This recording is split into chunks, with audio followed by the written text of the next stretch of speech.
Are you sure? Here's the 30-second lesson on what legends know. Never ask a bride why she's getting married.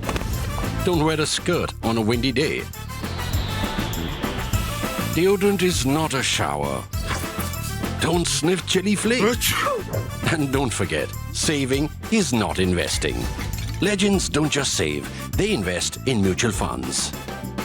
Mutual fund investments are subject to market risks. Read all scheme-related documents carefully.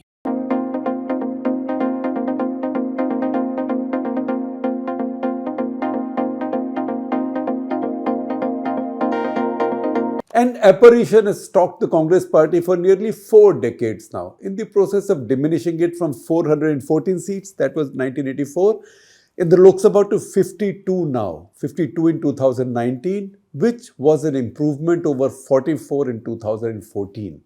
The building of the Ram temple gave the party a God-given, we'd say Ram-given opportunity to shake it off, to shake off that apparition. The Congress leadership blew it. So what is this apparition? This apparition is the party's ideological confusion over how it defines secularism today. Obvious questions follow after its refusal to attend the consecration ceremony of the temple. 1. Does its unchanging post-1996 ideology harmonize with the needs of its electoral politics today? Second, how does it manage the contradiction of welcoming the Supreme Court judgment on the temple and yet staying out of its opening, which will be celebrated by hundreds of millions of Hindus, tens of crores of Hindus, many of these committed voters of the Congress party? What will you tell your voters now? Hindus, Muslims, and secularists. The Hindus might see you as sullen losers, yo-yoing between welcoming the Supreme Court verdict on the one hand and your old quote-unquote Muslim appeasement. The Muslims know you failed to protect the mosque, welcome the temple verdict, and now seek their favor by not attending the inauguration. For the hard secularists, you failed the day you welcomed the Supreme Court's temple mosque order. All 3 categories of voters might see you as hypocrites. The Congress party has had decades to finish this. Its biggest failure lies in the fact that its internal debate, if there's been any, has been muddled.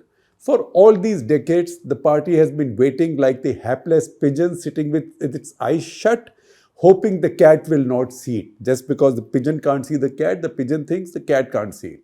You know that story. A pigeon waiting to be preyed upon with its eyes closed, it's a cruel description, you might say. But unfortunately, it fits a party so complacent even after the disaster of 2014 that it did not see the threat to its existence unless it sorted out its fundamental ideological positions. Until it does so, they will be threat to its existence. It cannot counter it. By this time, the party should have known that the Modi-Shah BJP had redefined the national contest around 3 clear issues. Number 1, culture, which is also read as religion, culture or religion. Number 2, identity, which is also read as nationalism. And third, security, both national security and personal and family security. On each of these, the Congress has looked lost, waiting for the other side to make the first move. Nobody defeats a strong incumbent by merely being reactive, not offering an alternative vision. Just by being reactive, you cannot unseat a well-entrenched, strong incumbent. You have to offer an alternate vision. That vision has to be on these 3 key issues we just listed. It can't be the rupees 6,000 a month, free power, free bus rides, free this and free that. You can't fight issues that tug at the people's hearts with ideas that are purely transactional. How much money or freebies are a fair exchange for my God, my national glory, or my family's security? That's a question a voter might ask. The truth is, on each of these 3, the Congress's record has not been that bad. The Congress's own record has not been a cipher. It is just that it's unwilling to talk about it. It was under a Congress government that the locks of the temple at Ayodhya were opened so prayers could begin. Rajiv Gandhi's government, and the ritual foundation laying Shilanyas became possible. Rajiv Gandhi launched his 1989 campaign from Ayodhya, promising to usher in the Ram Rajya. if he was overcorrecting after what he saw as missteps that were viewed by Hindus as Muslim appeasement, like the law to reverse the Shah Bano judgment and the ban on Salman Rushdie's The Satanic Verses, it only reminds us that this ideological contradiction is a chronic one and it goes back a long time. Both Jawaharlal Nehru and Indira Gandhi had great clarity on this in their own different ways. Nehru was agnostic, acknowledged as such, and in his era could get away with staying away from religious politics completely, while also systematically purging his party of all these stalwarts of the Hindu nationalist right. Otherwise, the Congress party was a big tent where the Hindu right also existed. Nehru systematically got rid of all of them. In contrast, Indira Gandhi wore her Hinduness around her neck, sometimes on her sleeve, her wrist, everywhere. On her forehead, she wore her Hinduness with pride. Around her neck, she wore the Rudrakshmala, she held pujas. She was never going to cede the Hindus to the Janasangh. She was never going to cede the Hindus to the Janasangh. Janasangh is the BJP's parent. That's why she never attacked the Janasangh as a Hindu party. She merely called it a Baniya party, a traders party, and hailed Savarkar as a Veer. She wrote a letter to Savarkar's family calling him a Veer. She made a personal contribution to a library being set up with his works, with Savarkar's works. A Congress government even issued a commemorative postal stamp in the memory of Savarkar, which stamp called him Veer Savarkar. So she knew that she was never going to concede this ground to the Janasangh. The Janasangh did not own India's Hindus in her worldview. Baniyas, she called them a Baniya party. Baniyas, in any case, are too scattered, not really a vote bank anywhere which can hurt a party. She also knew she had no challenger for the Muslim vote. The confusion started after her. One of the things really working for Modi now, as underlined during the recent assembly polls, is the idea that he is enhancing India's global image. We just dealt with the religion issue and how the Congress governments have handled it in the past. So we have now come to the second one, that is India's global image. So one of the things that worked for Modi in these recent elections was the idea that he's really enhancing India's global image. The Congress did not do so badly on this count under Nehru, Indira, and even Rajiv. Why it won't talk about it is intriguing. Possibly because it doesn't want to also talk about the two non-Gandhi prime ministers who followed. After all, even Narasimha Rao got to address the joint session of US houses, the two American houses. It is easy to mock Modi for his almighty personality cult, the culture of sycophancy around him. A voter will, however, ask, what is the problem if in the process my country's stock is also rising?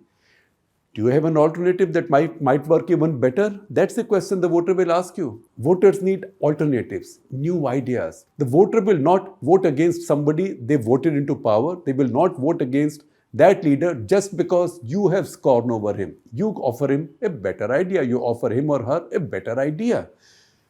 On national security, third point, on national security, Modi has a pretty good record, especially on the internal dimension. There's been no significant terror attack outside of Jammu and Kashmir since his rise, except the Pathankot Air Base, and that also is next door to, that's the gateway to Jammu and Kashmir. Except the Pathankot Air Base, there hasn't been a major terror attack anywhere in India outside of Jammu and Kashmir since the rise of Narendra Modi as Prime Minister. And there is definite improvement in law and order in some of the BJP-ruled states, especially Uttar Pradesh, and that's being rewarded by the voters.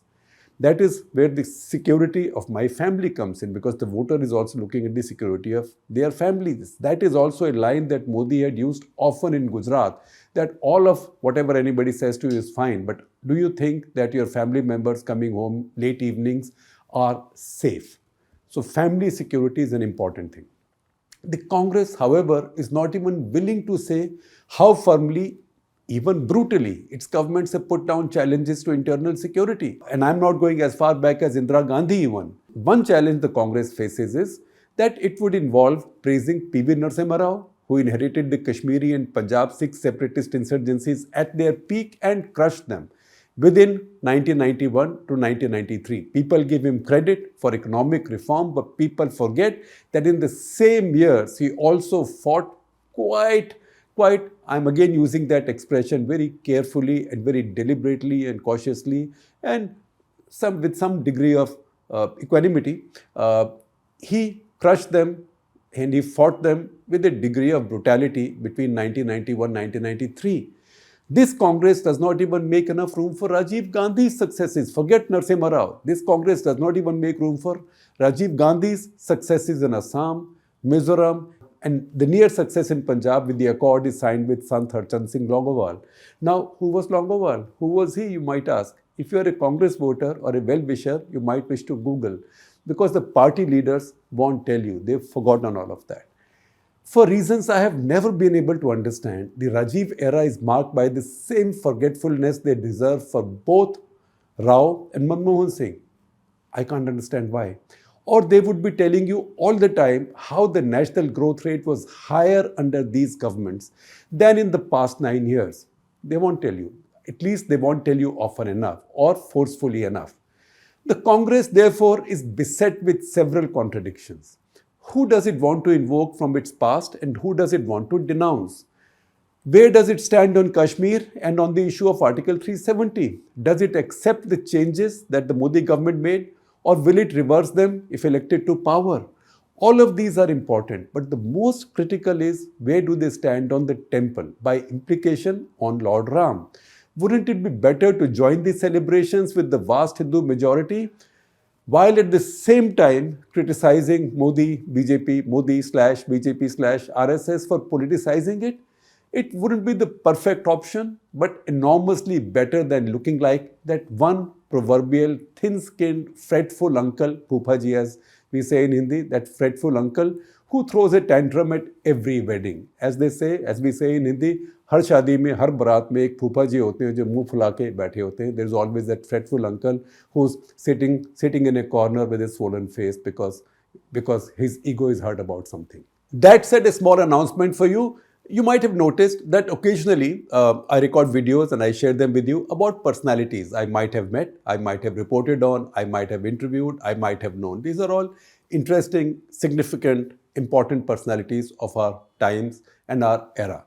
Earlier this week, for example, I shared with you something on Balasaheb Thackeray. That was because that is when the Maharashtra Assembly Speaker, took a decision on which one did he think was the real Shiv Sena. The plan is that I will do this occasionally, every now and then, as an occasion arises. So in fact, this Saturday, that is January 13, is the death anniversary of one of our most celebrated soldiers. That is Lieutenant General J.F.R. Jacob. It's his 6th death anniversary, and I thought it might be a good time for me to tell you some stories about him that you will see published later on Saturday. Please don't miss it.